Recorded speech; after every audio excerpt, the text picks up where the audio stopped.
मेरा। हाँ, आप बोलिए, आप बोलिए। देखिए अतुल जी, हम्म। सड़कों का अमित। जाल बिछना निश्चित रूप से देश हित में बहुत जरूरी है। हम्म। दिल्ली का पर्यटक मेरठ और मोदी नगर मुरादनगर में बुरी कदर जाम से परेशान रहता था।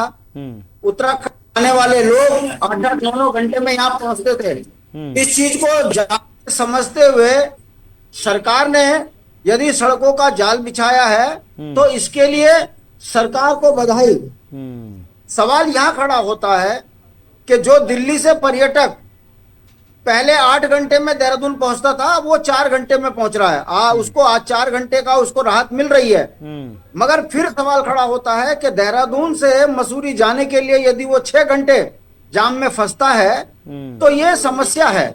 इसलिए सरकार ने एक वैकल्पिक व्यवस्था बनाने के लिए एक सड़क बनाई। ये खुशी की बात है। मगर बात फिर वही खड़ी होती है कि देहरादून में जितने टोल प्लाजा लगे हैं वो दिल्ली तक इतने टोल दे देता है एक आम आदमी कि उसको किराया महंगा हो गया। तो इसमें राहत सरकार जनता को कहां दे रही है? यदि सड़क बन रही है तो बड़े बड़े उद्योगपतियों से टैक्स वसूल रहे हैं और जिस कारण आम जनमानस को यात्रा महंगी करनी पड़ रही है।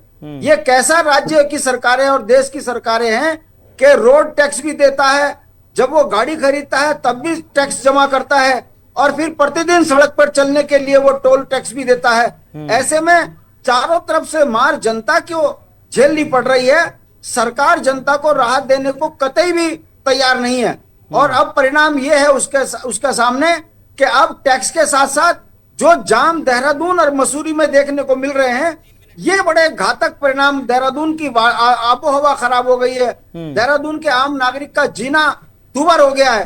तो माननीय प्रधानमंत्री जी इस और भी अगर ध्यान देते कि दिल्ली का ट्रैफिक तेजी से देहरादून की तरफ बढ़ तो रहा है, मगर देहरादून से मसूरी में जो उसको दिक्कतें हो रही हैं, जब तक उसका वैकल्पिक व्यवस्था नहीं होती, एक छोटे से मसूरी में अगर आप लाखों आदमियों को उतारने की योजना बना रहे हो तो ये मसूरी के वातावरण के लिए भी खतरा है, पर्यावरण के लिए भी खतरा है।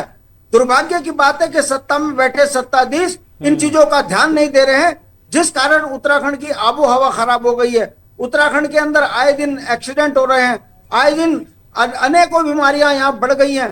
तो उत्तराखंड की खूबसूरती थी वो खतरे की जद में आ गई है। सरकार इस ओर ध्यान नहीं दे रही है कि ये सीमांत क्षेत्र है, यहाँ का पर्यावरण सुरक्षित होना चाहिए, यहाँ की जलवायु सुरक्षित होनी चाहिए। यहाँ पर पर्यटन के लिए और तीर्थाटन के लिए जो लोग आते हैं वो सीमित उसमें आए ताकि उत्तराखंड की जो आबो हवा है वो बनी रहे।